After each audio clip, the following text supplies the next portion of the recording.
आप सभी को संतान सप्तमी की ढेर सारी शुभकामनाएं। आज की इस वीडियो में हम संतान सप्तमी के व्रत की कथा सुनेंगे। जब ये व्रत की कथा आप सुन रहे हो तो आपके दाहिने हाथ में गड्ढा बनाते हुए आप उसमें थोड़ा सा जल, थोड़ा सा अक्षत और दुर्वा घास अवश्य लें और कुछ दक्षिणा भी ले लें।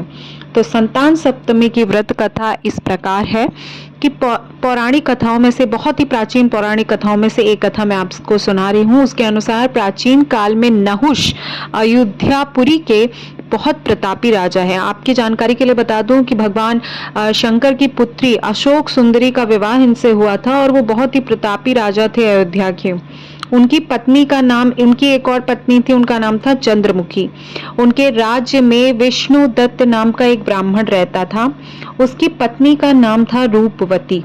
रूपवती काफी गुणवान थी, काफी सुंदर थी। रानी चंद्रमुखी और रूपवती में परस्पर घनिष्ठ प्रेम था। एक दिन दोनों सरयू के किनारे स्नान करने गई थी, जहां सभी स्त्रियां और भी वहां पे स्त्रियां आई हुई थी, वो सभी स्नान कर रहे थे। उन स्त्रियों ने वहीं पर शिव पार्वती जी की प्रतिमा बनाकर विधि पूर्वक उनका पूजन किया था।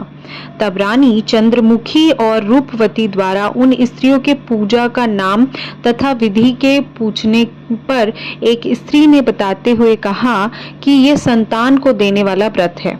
इस व्रत के बारे में सुनकर रानी चंद्रमुखी बहुत ही खुश हो गई और रूपवती दोनों ने इस व्रत को करने का संकल्प लिया। इस व्रत को जीवन पर्यंत करने का संकल्प करने पर रानी चंद्रमुखी और रूपवती शिव जी के नाम से डोरा बांध लिया था। लेकिन घर पहुंचने पर वे ये दोनों, मतलब रूपवती और चंद्रमुखी दोनों, इस संकल्प को भूल गई, जिसके कारण मृत्यु के पश्चात रानी बानरी के रूप में जन्म लेती हैं और ब्राह्मणी जो होती है मुर्गी की योनि में पैदा होती हैं, क्योंकि उन्होंने व्रत का संकल्प किया और व्रत नहीं किया। कालांतर में दोनों पशु योनि को छोड़कर पुनः मनुष्य योनि में आई। चंद्रमुखी मथुरा के राजा पृथ्वीनाथ के रानी बनी। वहीं पर रूपवती ने वापस से एक ब्राह्मण के घर में जन्म लिया। इस जन्म में ईश्वरी नाम से रानी और भूषणा नाम से ब्राह्मणी जानी गई। राजपुरोहित अग्निमुखी के साथ भूषणा का विवाह हुआ, यानी जो ब्राह्मणी थी उनका विवाह राजपुरोहित से, राजपुरोहित जो थे उनका नाम था अग्निमुखी और उन्हीं के साथ उनका विवाह हुआ। उन दोनों ने इस जन्म में बहुत ही ज्यादा प्रेम हो गया।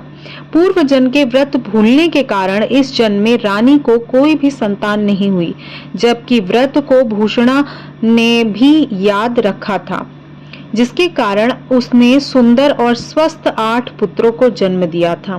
संतान नहीं होने के कारण रानी ईश्वरी ने एक दिन भूषणा से मिलने के लिए गई।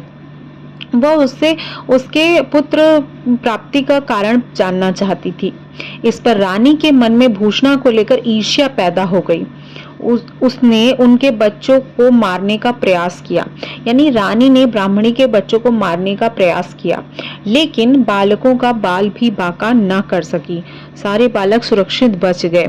इस पर भूषणा को बुलाकर सारी बात बताई गई और फिर उससे क्षमा याचना मांगी रानी ने।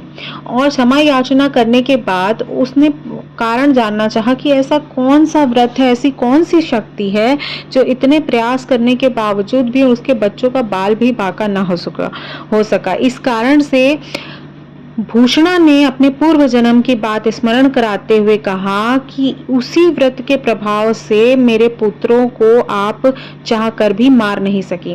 भूषणा के मुख से तब सारी बातें जानने के बाद ईश्वरी ने भी संतान सुख की प्राप्ति करने के लिए इस व्रत को विधि पूर्वक रखा था। तब व्रत के प्रभाव से रानी दोबारा गर्भवती हुई और एक सुंदर बालक को जन्म दिया था। उसी समय से ये व्रत जो है बहुत ज्यादा प्रचलित है। पुत्र प्राप्ति की कामना के लिए, संतान प्राप्ति की कामना के लिए इस व्रत को बहुत ही ज्यादा मान्यता दी गई है कि किसी के कुंडली में अगर संतान का सुख है ही नहीं तो भी इस व्रत के प्रताप से वो पा सकता है। ये थी हमारी संतान सप्तमी की व्रत कथा। अब मैं आपको बता रही हूँ, जो आपने हाथ में अक्षत, दुर्वा और कुछ दक्षिणा लिया था, उसमें से कुछ आप जो है दुर्वा और अक्षत आप लोटे के जल में डाल लीजिए। उसको आप ये कथा सुबह सुन रहे हो तो सूर्य भगवान को जल दे सकते हैं, और अगर संध्या को सुन रहे हो तो आप चंद्रमा भगवान का वेट कर लीजिए। उनको अर्घ देकर पूर्ण हो जाएगी आपकी पूजा। और जो थोड़ा सा आप हाथ में लेके रखेंगे उसको आप भगवान जी के ऊपर डाल दीजिएगा, या पेड़ में भी डाल सकते हैं। आप सभी के लिए संतान सप्तमी का ये व्रत मंगलमय हो।